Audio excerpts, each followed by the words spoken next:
ñu ci bëri am na ñoo xam ne vraiment am nañ une forte clientèle. Bon, mais la police est en train de faire son travail. Ce qui est sûr et certain mooy tout le réseau sera démantelé. moom Omarte bi moom association la woon sax ay jamono man mas naa ko fi invité. bon pour parler de culture. après léegi mu dem ba mujj ko parce que observatoire de la musique et des arts. Et puis il déplace affaire bi sur un terrain politique. Parce que moom il les soutient dans un premier temps il était dans l'opposition après il a rallié Macky Sall. Bon. Après xam naa ne Amadou Ba certainement. On a eu à faire 2 émissions. waaw léegi nag aujourd'hui voilà qu'il prend tout en disant la gendarmerie de Sonko. mais tu sais Sonko moom il a bon dos. Sonko moom je crois que Sonko lépp lu ko nit wax moom du lu koy bett waaw. non fii c'est compliqué réew mii li fi nekk lépp.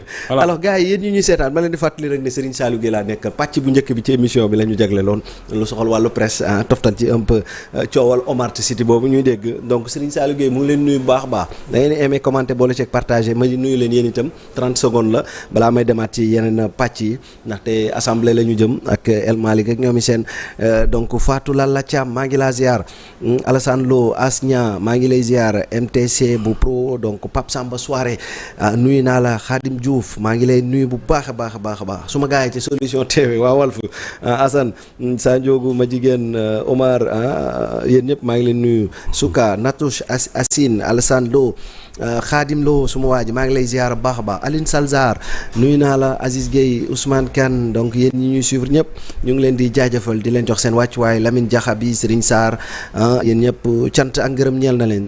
Zaza ñëwati na Zaza bàyyil tooñ waaw Zaza bàyyil di ma tooñ naan ma ruube rek ngay def man ruube ma de damay laajte loxo Bas Touré nuyu naa la tey de moom sëñ Sall nee na xanaa doo wax ne moom moo ma dàqale chemise oui non tey moom jibi daaneel na moom Bamba daa sot de Bamba man la faral de dëgg de Bamba tey man la jàppale mu lay xulee maa ngi leen nuyu yéen ñëpp maa ngi leen di jaajëfal di leen jox seen wàccuwaay di leen fekk ba fi ngeen toog jox leen nuyoo sama loxo di leen nuyu ci nuyooy gën ci nuyooy di asalaamaaleykum wa rahmatullah alors Serigne Sall ñu dem assemblée nationale est-ce que nekkul surprise également bu ñu gisee ñu ne El Malick moom moo nekk le président actuel. non du tout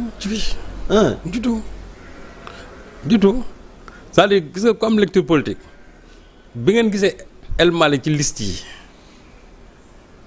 presque mu nekk le seul ministre bu dugal ci liste yi. waaw loolu moom ça waaw ticket nañu bëri. kooku nit ñi waroon ñu xam la signification sous-jacente bi nekk ci El Malick ñu présenté ko ci liste yi. effectivement. su fekkee ne y avait une floraison de ministres tey ñu ay ñoom Birame Souleye ak ñoom bon nga gis ay ñoom Ngagne Demba gars yëpp ñu dugal leen ci liste yi mais moom lañ jël dugal ko ci liste yi. à part bien sûr le premier ministre ba nga xam ne moom c'était le leader. man booba laa am lu ma ci sentir. ba bi ñu commencé di wax ndànk-ndànk ci suuf ma ne fa ñuy mujjee El Malick mii. boo deful ndànk moom code la woon quoi. code la woon bien sûr. d'accord kon. parce que xam nga Pastef yow ak loolu la ma Pastef moom xam nga cumul Sonko bëggu ko. waaw. cumul waaw xam nga cumul bëggu tey bu jëloon ñu jël ñu ne waa mais ñii ñi ngi nekk ay ministres en même temps ñi ngi war a dem à la députation encore lu tax. c'est comme si dans le parti amul ñeneen ñu fi war a mën a présenter. te mu leer na ne ñooñu bu ñu leen ci dugalee peut-être. que du ñoom du waaw loolu. xam nga kon déjà loolu am na lu mu doon signifier. mais kat ba ci suba si. suspense bi daa bëri woon ay El Malick démissionné na ci assemblée démissionné na bon yooyu rek nga doon dégg. mais mais yooyu yëpp ay rumeur loon rek. mais boo ci amul lecture politique di nga xam rek ak El Malick engagement bi mu amoon ci campagne électorale bi ci ngay xamante ne am na poste boo xamante ni ñu ngi koy réserver te man le seul poste bu ñu ko war a mën a réserver tam en tant que ministre. C'était le poste de l'Assemblée, du président de l'Assemblée nationale. Alors poste président Assemblée nationale vu profilu El Malick dina ci fees dell lan mooy njëriñ li parce que bu ñu nañu waxante dëgg ñi fi nekkoon moom dañ ko daan dafa meloon ni pour recaser woon la déjà sa ay kii nu mu tudd allié en plus tamit dem recaser tamit màggetum coalition bi quoi qu'on puisse dire wala ki gën a sedd ci coalition bi mais bii nii njëriñ bi lan mooy nekk défi El Malick pour mu relever ko également puisqu'il est le premier ku gën a tuuti ku nekk président. Le plus jeune président de l'Assemblée nationale. Déjà ça c'est un fait.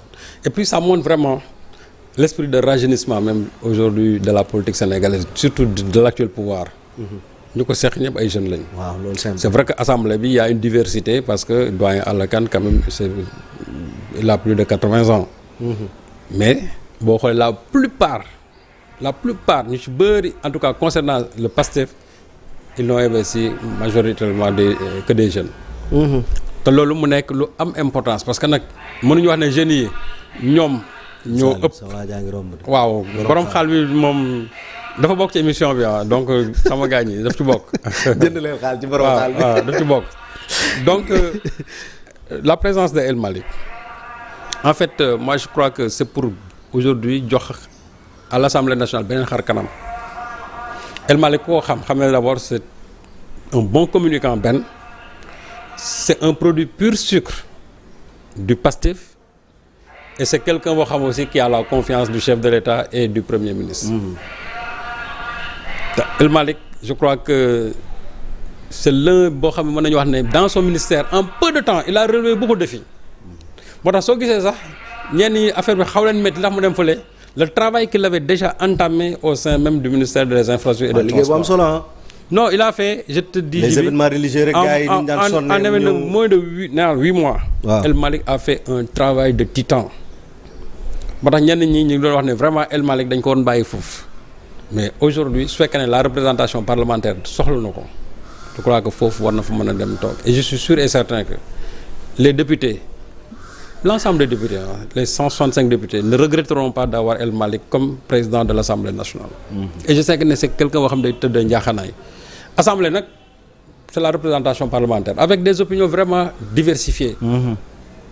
mais li ci gën a am solo mooy nañ fa nekkal askan bi.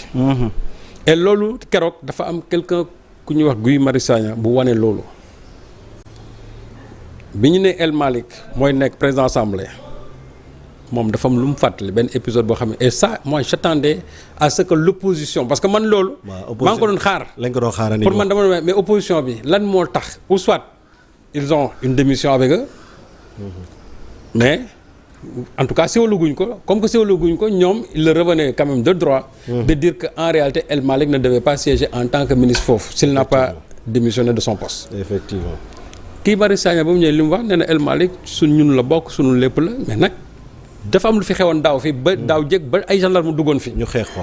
parce que dafa am ay ministres yu fi nekkoon ñu ko doon xeex ñu bañ ne vote du fi am tant que ñoom ñu ngi fi mu ne El Malick leen moo maanaam soit ñu suspendre séance wala ñu wax ne yow sa démission joxe nga ko te ñun yëguñu ko. effectivement. mu nekk lu am importance xam nga quelqu'un peut dire man je suis de la majorité parce que loolu bu fekkoon mara détaillé El Malick n'avait pas démissionné assemblée bu bloqué na. mais heureusement que moom à l'avance aussi prévoir woon sa démission ba joxe ko woon jox ko le président de son groupe parlementaire. donc déjà ma ne la rupture commence à se faire voir au niveau de l'Assemblée nationale et je suis sûr et certain que Djibi ça ira crescendo. loolu moom assemblée bi nañ xaar dinañ gis ne la 15e législature n'aura en rien en tout cas de comparable aux autres législatures yi nga xam ne ñoom ñoo ko précédé léegi nag keroog y a un problème qui s'est posé au niveau de la formation du bureau. mooy ban. mooy le bureau de la présidence de l'Assemblée nationale. mooy 8e président bi. parce que waa Takku Wallu le poste leur revenait de droit. ils ont proposé Farba Ngom. les gens de PASTEF s'y sont opposés en disant que le poste revenait paritairement à une dame. léegi nag coow li foofu la nekk parce que xam nga ne moo tax jibi jurisprudence yi aussi souvent dafay jouer lu ci lu bari. man de tout temps man dans mes analyses boo gisee articles yi ma daan bind chaque fois qu'il y avait un problème de parité qui se posait je dénonçais ce qui se passait à l'Assemblée nationale en disant que Assemblée nationale bu fekkente ne les dispositions en tout cas du code yi nga xam ne moom mooy wax sur la parité man jàppoo naa ne mën na ce bureau là était quand même la composition de la vice-présidence était à revoir. parce que ni ñu koy commencer décompter c'est à partir de la vice-présidence mais ñoom boolewuñ ci président bi. moo tax boo gisee législature bi passée la 8e présidente une certaine Aïcha Touré moom moo ko fermé woon. mais ñoom ñoo fa nekkoon léegi nag le problème qui se pose mooy ñoom ñi nga xamante ne ñoo defoon loolu tey ñu dëkk en 2024 ñu ne déedéet ñoom lañ doon def léegi dañ koy jël teg ko de côté ñu ne léegi maintenant dañuy indi góor ça veut dire que donc ñoom violaient la loi. léegi nag mu am jurisprudence te xam nga fi ñu toll nii mënuñu saisir conseil constitutionnel parce que tout ce qui a trait à l'Assemblée nationale conseil constitutionnel du ci ubbi gémmiñam. ah ouais. da ci incompétent donc voilà le problème qui se pose parce que y a une jurisprudence. su fekkee ne à l'époque le problème était réglé kon le problème ne se serait pas posé. mais nag ñoom dinañ sukkandiku ci jurisprudence boobu aussi ba ne ki nga xamante ne moo war a nekk 8e vice-président mais ça doit être une dame. Aïssata Tall Sall bëggal taxaw ne loolu du am. waaw mais léegi nag kon ñoom la ñuy expliquer lan moo tax législature bi passé Aïcha Touré était la 8e vice-présidente. moo ma jaaxal. parce que aussi man je crois que on ne peut pas vouloir une chose et son contraire à l'époque quand les gens l'avaient dit dañu forçoon daal ne non nii composition bi nii la war a demee waaye léegi qu'ils ne sont plus au pouvoir ñu ne déet léegi waratul demee noonu léegi nii lay demee. finalement moi je me pose la question waaw ñoom lan lañ bëgg nag. yow boo ci nekkee nga ne nii la nekkatoo ci nga ne leen léegi nekkatu loolu léegi lii la moo tax nag waa Pastef yi aussi ils ont pris leur courage à deux mains daal di jël poste bi ñu ne nag léegi Pastef accaparé wu na lépp waaw ils ont raison su fekkee ne ñoom dañu bëgg a Farba Ngom bloquer tout simplement les travaux de l'Assemblée nationale mais ñu am seen fulla ak fayda dem jëli poste bi. mais finalement Serigne Saliou ba amul ay crainte. le fait que tamit Pastef jël lépp. mais parce que non mais xam nga Pastef dañ leen ci poussé. waaw Pastef ñoom li leen wax nee nañ leen wut leen jigéen ngeen dugal fa. ñoom ñu taxaw ne duñ fa dugal jigéen. góor lañ fay dugal. dañ war faa dugal jigéen mais Pastef aussi nag ba ñu xamee ne. ñii manque de respect sax seen jigéen ñi. waaw moom laa la wax waaw. dégg naa Aïssata Tall Sall naan moom kenn ko jàngal des leçons de féminisme mais si war nañ ko jàngal. parce que moom en tant que jigéen bu fekkente ne mooy doxal loolu man ça me pose un problème et li ci métti mooy jigéen ñi kenn àdduwu ci aussi. ah oui kenn àdduwu ci. waaw léegi nag ñoom lan lañ bëgg bañ ci nekkee nii lañ ko doon doxalee newatuñ ci ñun duñ ko doxalee léegi nii ñoom. nee choisir sax Farba lan la Farba dafa am niveau. wala Farba xulookat la. non tu sais que c'est pas une question de niveau non c'est pour plusieurs raisons Djibi qu'on va dévoiler ici après. C'est pour plusieurs raisons. ñoom Farba fu ñu ko mën laax dañ ko fa laax.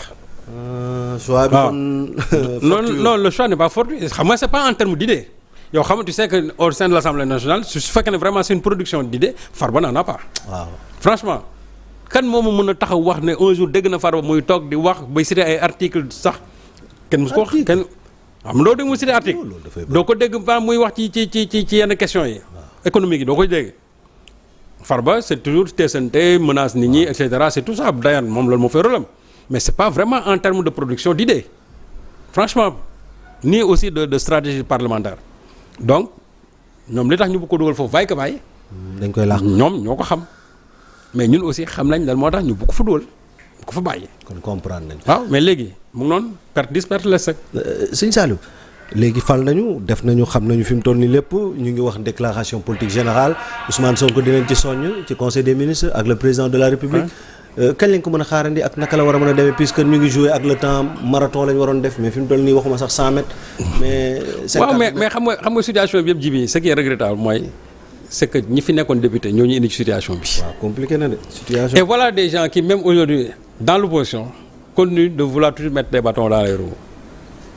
c'est pas une opposition sérieuse nañu wax ne dëgg nag ñoom bu ñu fi nekkee seen il n'était pas sérieux aujourd'hui aussi voilà que ñuy continuer toujours ci loolu maintenant le premier ministre certainement que moom il sera prêt dans quelques jours parce que même ben ñu wax ne DPG bële passé de mais le premier était déjà prêt te man bu ma la ko waxee gëm ma parce que am na lu ma ci xamoon man je sais que ne le premier était prêt à venir à l'Assemblée nationale. Mais à condition que les choses quand même se passent à la régulière. mais bii moom pare na quoi. non il est prêt c'est-à-dire fi ñu toll nii c'est une question de calendrier rek pour ñu war a mën a dem ci DPG bi parce que ji bi actuellement le temps presse voilà des gens qui nous ont fait perdre presque 1 an ci ñàkk fayda yi mais ñoom nag aussi loolu c'est une stratégie la faire de sorte que ce pouvoir-là ne travaille pas. Et puis ñu décrédibiliser leen au nom de c'est-à-dire devant les Sénégalais. wane seen gars yi ngeen indi woon fii yaakaar leen liggéeyuñu alors que en réalité ñoom li ñuy def yëpp c'est pour leur faire perdre du temps mais heureusement que ñi nekk fii ils sont aguerris. Et je sais que c'est pas cette opposition-là qui va les empêcher quand même de travailler. Ça moom c'est sûr.